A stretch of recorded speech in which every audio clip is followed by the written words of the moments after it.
Babai vendos pajisjen e regjistrimit në flokët e saj e ka mësuesin në veprim. Shqetësimi Thomas Valero.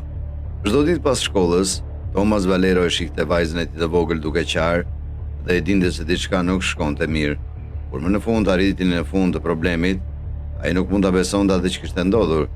Ai duhet të bënte diçka të poshtër e të fshehtë, por ai e dinte se e vërteta duhet të dilte në shesh. Fillimi i shkollës nuk është kur i lehtë për një fëmijë. Ata kanë nevojë për gjithë mbështetjen e mundshme nga prindërit e tyre për të bërë këtë ndryshim të madh. Nuk ka rëndësi se sa i mirë është një mësues. Është gjithmonë një kohë e frikshme për një fëmijë me rutina të reja, fytyra të reja dhe një mjedis të ri. Kur u bë shumë e qartë se vajza e tij kishte vështirësi të përshtatej me shkollën e saj, Thomas e dinte se duhet zbulonte shkakun e mjerimit të vajzës së tij të vogël. Thomas menjëherë vuri një ndryshim në vajzën e tij. Ajo bë gjithnjë më e çuditshme pasi filloi shkollën e saj të re.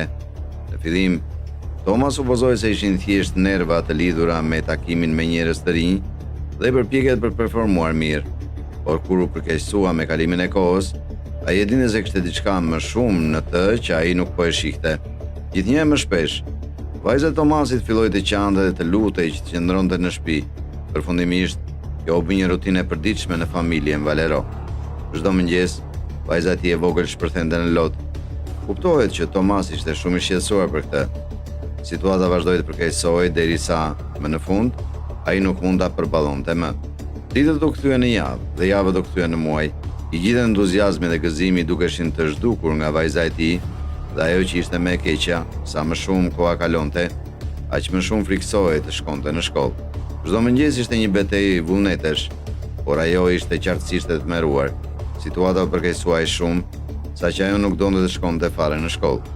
Si një prind i shqetësuar, Thomas u përpoq të kuptonte se çfarë nuk shkonte. Ai u përpoq të fliste me vajzën e tij, por ajo u tërhoq dhe nuk pranoi të tregonte të vërtetën. Thomas e dinte se nuk mund ta lindte këtë situatë të vazhdonte, por cila ishte alternativa? Filloi të pyeste veten se çfarë mund kishte shkaktuar këtë ndryshim. A mund ishte shkolla, shok të klasës apo ndoshta një mësues? Deri atëherë vajza e tij nuk kishte pasur asnjë problem në shkollë. Ajo merrte nota të mira dhe raportet për të ishin gjithmonë pozitive. Situata u bë padurueshme për Thomasin. Ishte e vështirë për të ta shihte vajzën atë gjendje dhe ndihej krejtësisht i pafuqishëm. Ai e dinte se diçka nuk shkonte dhe ishte koha për t'i dhënë fund kësaj situate. Ishte pikërisht në atë moment që ai nisi të dyshonte për më të keqen. Duke reflektuar mbi gjithçka, ai arriti në përfundimin se vajza e tij mund të ishte duke ngacmuar nga një shok klase, ose ndoshta edhe nga një mësues. Jeta e tyre familjare ishte e qëndrueshme dhe e lumtur, prandaj Thomas e dinte se shkaku i pakënaqësisë së vajzës së tij nuk mund të gjendej në shtëpi. Por si mund të zbulonte të vërtetën? Thomas dhe gruaja e tij kishin rritur fëmijët e tyre me dashuri dhe pozitivitet, duke inkurajuar të ishin vetja e tyre më e mirë. Ata e dinin sa e rëndësishme ishte të krijonin një ndjenjë të fortë vetbesimi tek fëmijët për t'i përgatitur ata për të ardhmen. Prandaj, Thomas nuk mund ta pranonte që një mësuese e ashpër dhe e padrejtë mund ndikonte negativisht tek fëmijët në klasë.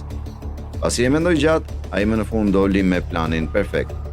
Si mund të mësonte Thomas se çfarë po ndodhte në shkollë pa qenë fizikisht aty? Ai e dinte se nëse do të kërkonte të merrte pjesë në një orë mësimi, mësuesja do të sillej ndryshe. Kështu, kishte nevojë për një mënyrë më kreative për ta kapur atë në flagrancë. Ai planifikoi dhe ndërtoi një pajisje të vogël regjistrimi. Të nesërmen në mëngjes e vendosi me kujdes në flokët e vajzës së tij. Kjo do t'i mundësonte të dëgjonte saktësisht se çfarë ndodhte në shkollë dhe ta ndihmonte të kuptonte përvojën e saj. E dinte se ishte një masë drastike, por ishte e rëndësishme jo vetëm të zbulonte të vërtetën, por edhe të kishte prova konkrete në dorë. Ai nuk i tregoi vajzës se çfarë kishte vendosur në flokët e saj, pasi nuk donte që ajo të ndihej e shqetësuar ose e shpërqendruar gjatë ditës. Mezi priste dëgjonte regjistrimin për zbuluar të vërtetën, ai e përcolli vajzën deri te dera dhe i buzëqeshi, ndërsa ajo vraponte drejt shkollës. Për herë të parë pas një kohe të gjatë, ai ndjeu një farë lehtësimi duke ditur që së shpejti do të kishte përgjigjet që kërkonte. Kur Thomas dëgjoi regjistrimin pas kthimit në shtëpi, ai mbeti i tronditur. Zemërimi dhe zhgënjimi e pushtuan kur dëgjoi çdo sekondë të regjistrimit. Ai nuk mund ta besonte se kjo kishte ndodhur për kaq gjatë. Megjithatë, pavarësisht tronditjes dhe zemërimit, ai ndjeu edhe lehtësim. Më në fund e dinte të vërtetën. Regjistrimi tregoi qartë se mësuesja e vajzës së tij ishte tepër e ashpër me nxënësit. Thomas dëgjoi se si ajo fliste fëmijëve me një ton nënshmues dhe i fyente ata. Ai kuptoi se kjo ishte arsye pse vajza e tij kishte ndryshuar kaq shumë. Ishte qartë se mësuesja po abuzonte me autoritetin e saj dhe po përfitonte nga fakti që fëmijët ishin shumë të vegjël për të mbrojtur veten ose për të folur për këtë situatë. Thomas u ndjej shkatëruar dhe i zemëruar kur dëgjoi se si një person që duhet kujdesej për fëmijët e tyre, në fakt i keq trajtonte. Ai nuk mund ta kuptonte pse dikush do të sillen në atë mënyrë ndaj fëmijëve të vegjël, jo vetëm që mësuesja përdorte fjalë fyese, por edhe toni i saj ishte tepër i ashpër dhe i poshtër. Ajo bërtiste fëmijëve për gjëra krejt të parëndësishme dhe krijonte një ambient frikësues në klasë. Thomas e dinte se nuk mund ta linte këtë situatë kalonte pa veprim. Një mësuese që sillen në atë mënyrë nuk duhet kishte në dorë edukimin e fëmijëve. Ai kuptoi se për të bërë një ndryshim të vërtetë, duhet të vepronte me kujdes dhe me fakte të forta. Në vend që të përballej drejt për drejt me mësuesen, ai vendosi që të ta ngrinte çështjen në një nivel më të lartë. Ishte e rëndësishme që dikush me pushtet të ndërmerrte masa kundër kësaj sjelljeje të papranueshme. Pavarësisht se Thomas kishte një ankesë të vlefshme dhe prova për ta mbështetur, distrikti shkollor nuk bëri asgjë për ta ndihmuar atë. Ai nuk mund të mos ndihej zhgënjur nga përgjigjja që mori prej tyre. Për të, ishte krejt e pamundur të kuptonte se si një mësues mund të shkatëronte fëmijët çdo ditë. Thomas nuk ishte as pak i kënaqur me përgjigjen që mori. Mësuesja vazhdonte të jepte mësim në klasën ku ishte vajza e tij. Ai nuk mund të shmangte ndjenjen se ishte koha për akmarrje.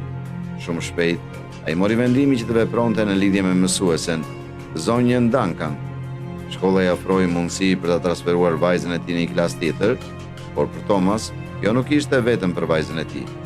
Ai ishte shqetësuar për sigurinë dhe mirëqenien e fëmijëve të tjerë që ishin në klasën e saj. Si prind, ai e dinte se duhet të ngrihej jo vetëm për vajzën e tij, por edhe për të gjithë fëmijët e tjerë.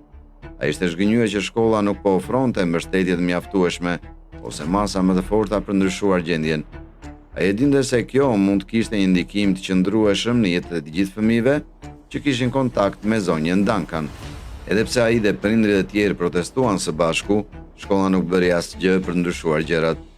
Megjithatë, Thomas dhe prindrit e tjerë nuk pranuan dorëzoheshin. Fjala për keqtrajtimin e fëmijëve u prap shpejt. Të gjithë filluan dëgjonin për mënyrën se si zonja Duncan trajtonte vajzat e vogla në klasën e saj. Pas përpjekjeve të tij fillestare për drejtësi, Thomas vendosi të bëjë diçka më konkrete dhe hapi një peticion në change.org. Shumë shpejt, prindërit e tjerë u bashkuan me të dhe mbështetën. Përdorimi i platformës të ndihmoi që të arrinte një audiencë të gjerë, dhe shumë shpejt ai arriti mbi 2000 firma për shkarkimin e zonjës Duncan. Ai e dinte se ky ishte vetëm një hap i parë, por ai ndjeu se kishte bërë një ndryshim në ndihmën e fëmijëve të tjerë dhe ndihmoi vajzën e tij të shpëtonte nga një mundim i tillë. Sidoqoftë, ai e kuptoi që kjo situatë kishte lënë një ndikim të thellë dhe të qëndrueshëm në fëmijët që kishin vuajtur në sjelljen e mësueses. Thomas ishte i lumtur që kishte ndërmarrë hapin për ta ndaluar atë, por për të tjerët mund kishte pasur pasojat e tij për shumë vite. Përpjekjet e Thomas për të rregulluar situatën mund të kenë pasur vështirësi dhe pengesat e veta, por ajo që është e qartë është se ai arriti të sjellë një ndryshim, qoftë edhe në një nivel të vogël. Pavarësisht se zonja Duncan vazhdonte të jepte mësim, Thomas e mori situatën në duar dhe ngriti problemin me të gjitha fuqitë e tij. Ndihma që e mori nga prindrit e tjerë dhe mbështetja e publikut ndihmuan të nxjerrin në pa atë që kishte ndodhur. Ai tregoi se edhe kur gjërat duken pa kontrollueshme, një prind që është i vendosur dhe i gatshëm të luftojë mund të bëjë ndryshime.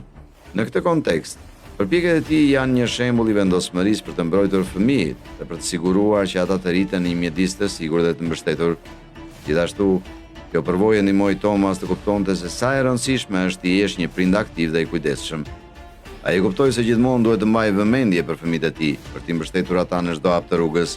Me një këndvështrim emocional, kjo përvojë e bëri atë një baba më të mirë, duke dhënë mundësinë të reflektojë dhe të veprojë për sigurinë dhe mirëqenien e fëmijëve të tij. Në fund, Aliah është me fat që ka një sistem të fortë të mbështetjeje në shtëpi, ku kujdesit e dashuria janë gjithmonë në qendër të vëmendjes. Kjo përvojë, edhe pse e vështirë, ka kontribuar në forcimin e lidhjeve familjare dhe ka treguar rëndësinë e një mbështetje të qëndrueshme dhe të sinqertë nga prindrit.